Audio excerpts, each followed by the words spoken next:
Cris Tales is one of the most beautiful JRPGs I've ever played, artistically and musically, but it is certainly not without its flaws. So let's run through 5 things you need to know in 5 minutes. Start the timer and let's get right into it. Cris Tales shines with a brilliant, ornate art style. I kept going back and forth over adjectives to describe the world. It's pretty, it's smooth, it's sexy, but I settled on ornate due to the abundance of intricacies. The buildings and landscapes are layers upon layers of 2.5D beauty, all drawn in a sort of vector style. The color combinations and themes are so satisfying, the character animations silky smooth. I felt like I always had something to gawk at wherever I was walking around, and there are so many details in the background scenery to add to this wonderful world. The creatures you'll fight against and their past, present, and future versions, we'll talk more about that later, are unique, and all characters in battle will start to show their own signs of wear when taking damage, and also celebrate in their own way upon a victory. With all my adulation of the art and graphics, you probably thought I would move on to another category entirely, but I cannot review Cris Tales without mentioning its utter lack of any graphical settings. You can't change the resolution, there are no quality sliders, there's not even an option to play windowed or full screen. Thankfully, it seems as though it plays standard in a windowed full screen mode, but having no graphical options in an indie game which costs $40 seems like the largest oversight. It's like buying a car that doesn't come with a steering wheel. Sure, you can still drive it, but you have no idea what you're getting yourself into or if you can even handle it. Catch my drift? Minimum, you need to be able to change the resolution. I hope we'll see this implemented in an update as soon as possible. Back to the things that I love about Cris Tales, the soundtrack is nostalgic but also fresh. With its use of piano, violin, flute, and other instruments, the orchestral themes will sound familiar to you longtime fans of JRPGs, but not to the point of copying any specific game. The composer Tyson Wernley said he grew up listening to Nobuo Uematsu and Koji Kondo, and you can clearly hear those legendary inspirations shining through in Cris Tales. In no time at all, I found myself humming to the tunes as I walked around the large cities and forests. The soundtrack changes drastically when you enter a battle scene, switching to a faster pace, and also when you change locations, you'll notice the flavor of the music changes too. In the second city you'll encounter on Cris Belle's journey, the scenery and music turn to a sort of Spanish theme, using acoustic guitar, flute, and tambourine to set the scene musically. This will surely be a soundtrack that I listen to outside of the game. Fourthly, Cris Tales is built on a standard JRPG structure. Cris Belle, the time mage and main character of the game, is a child of prophecy, as you'll quickly learn in the early moments of the game.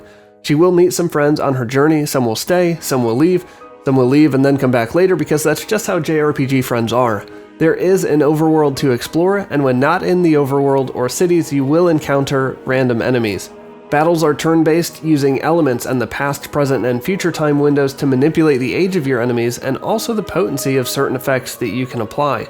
You can't change your party, you just accept whoever's there and ready to fight with you, but there are times when you can set up tents and rest, during which you can chat with and get to know your comrades a little better.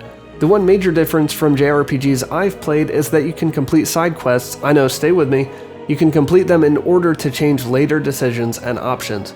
For instance, in the second city you can find 3 side quests, and each one you complete will give you more options as to who takes over control of the town once you eliminate the not-so-hidden fake ally opponent.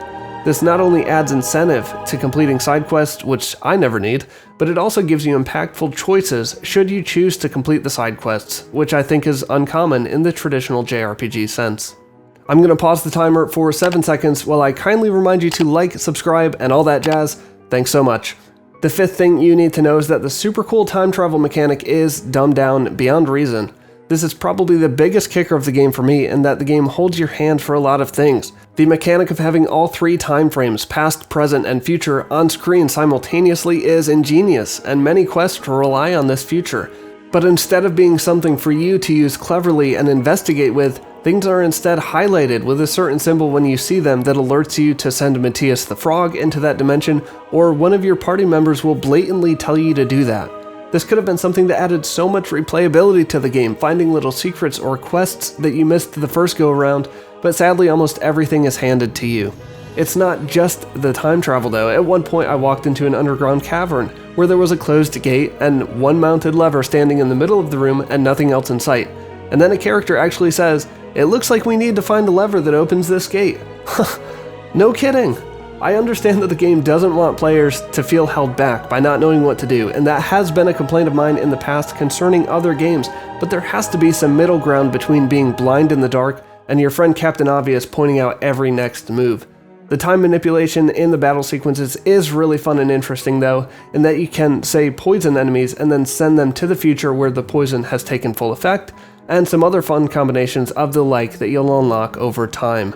Well, I'm out of time. If you like JRPGs, you'll probably really enjoy this, as it is a refreshing take on the genre. Gameplay-wise though, it's pretty standard after several hours, although there are always new people to meet, items to find, and quests to explore. If you're not a JRPG fan, Cris Tales probably isn't going to turn you into one, simple as that. Thank you very much to my 1,190 subscribers for your support. If you like what you see here at Indie Game Pulse, join us on Discord and consider helping us grow by supporting us on Patreon.